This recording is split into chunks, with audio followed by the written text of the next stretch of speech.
Mr. Chairman, and I thank all the witnesses for their testimony today. I want to direct this question to both Ms. Bricker and Ms. Pons. We've all heard about the dramatic spikes in the price of certain prescription drugs that were previously in the market for a significant period of time at stable prices. In fact, I was speaking about this particular issue just yesterday with pharmacists in my district. On a number of these drugs, pharmacies end up taking a loss if they dispense them. I understand that you're not the drug manufacturer. However, you do have a role to play in negotiating the price and reimbursement of these drugs. Can you comment on this current situation? I'm familiar with one Ritalin generic drug that has gone from about $125 for a 30-day supply to about $600 for a 30-day supply just this year. I'm familiar with a tube of a medical cream that's gone from about $100 for the tube to $2,000 for one small tube. This very much concerns me, and I'd like to know what your perspective is on how this pricing is taking place and what you as the insurer are doing to try to hold down these prices and hold these companies accountable. Thank you, Congressman, for the question. You know, high drug prices are not a new phenomenon. We have seen this in, over decades of managing prescription benefits. At Express Scripts, we encourage competition. We believe that competition results in a decrease in drug pricing.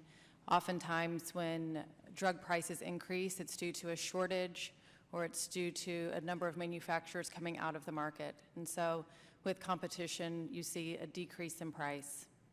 We're advocates for biosimilars in technology and in negotiating inflation protection from our brand manufacturers to pass on to our clients as well as their members. So, with that, I understand the need. We hear from our plan sponsors regularly about the concerns that they have around increased drug prices, and through our tools from a clinical perspective, it is our hope to continue to manage that drug benefit in partnership with our plan sponsors. Ms. Pons?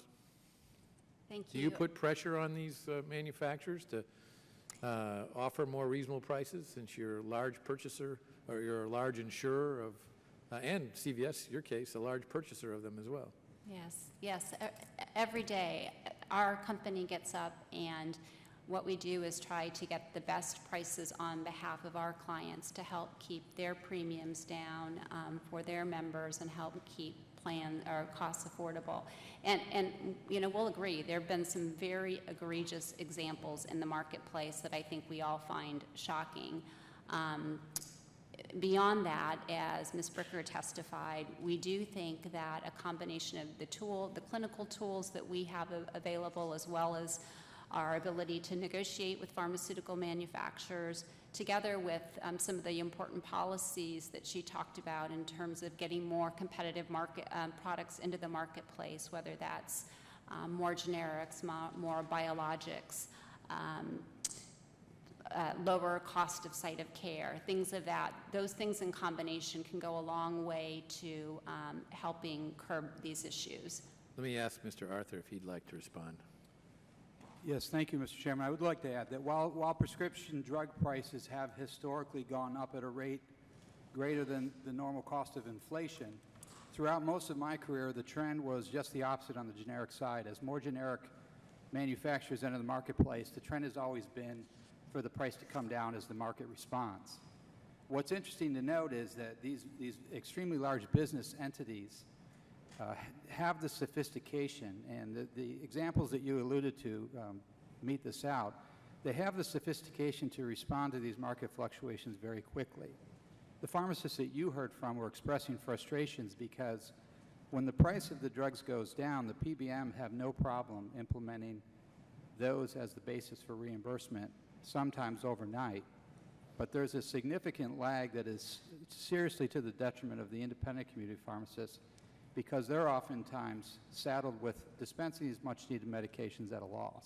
Let me ask both Ms. Bricker and Ms. Pons another question as well. Both Express Scripts and CVS operate PBMs as well as pharmacies, Some have raised concerns that PBMs in your position have a conflict of interest due to the fact that your PBMs negotiate contracts with pharmacies that directly compete with pharmacies owned by your corporate parent. What is the risk of your leveraging your role as a PBM to gain a competitive advantage against pharmacies that are outside your corporate families? And let me give you an example here, too, as well. Pharmacist yesterday showed me a drug, I can't remember what it was, but the reimbursement rate from the PBM was $300 and some less than the price of the prescription drug. Now, they cannot, because of their contract with the PBM, they can't turn around and tell the purchaser, well, I'm sorry, I can't sell you that drug for that price. They can't turn around and tell them, I'll sell it to you, but you'll have to make up the difference. If they want to sell that prescription drug to that regular customer they have to eat that $300 and some cost.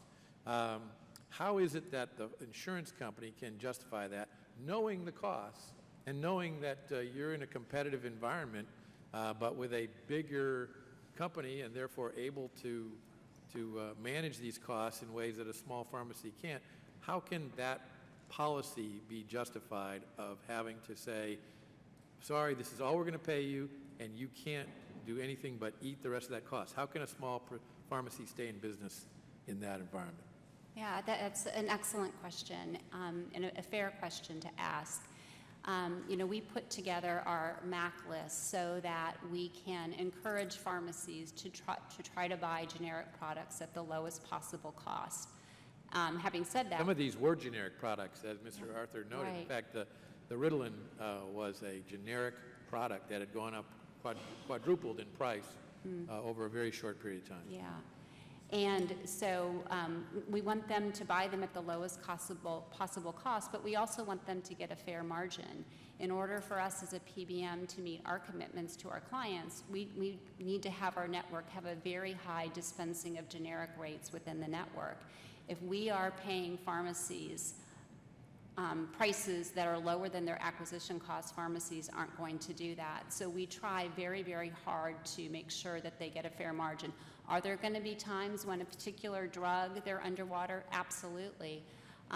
But what we do look at the pharmacy's overall reimbursement across all of their generic claims to try to ensure that they're getting a fair margin so that they're incented to dispense as many generics as possible. They showed me their records for a particular day, and on that day they sold, I don't know, they have two stores in their operate. They sold $15,000 worth of drugs, and the total across that entire was a net loss of a few $100s.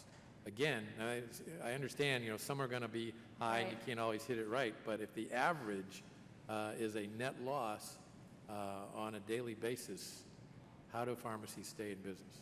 Yeah, the other thing I would say, and I think this is typical for other companies in the industry, there is an appeals process so that if that's happening, we're making certain assumptions because we don't know what every pharmacy in the network is buying their product at. We're trying to do our best to estimate what their cost is. And if there are situations where they're losing more than they're winning on, there's an appeals process so that we can address that. Again, it's not in our interest to have pharmacies not want to dispense generics because that's going to cost our clients more money. Thank you, Mr. Chairman. My time is long expired. Thank you.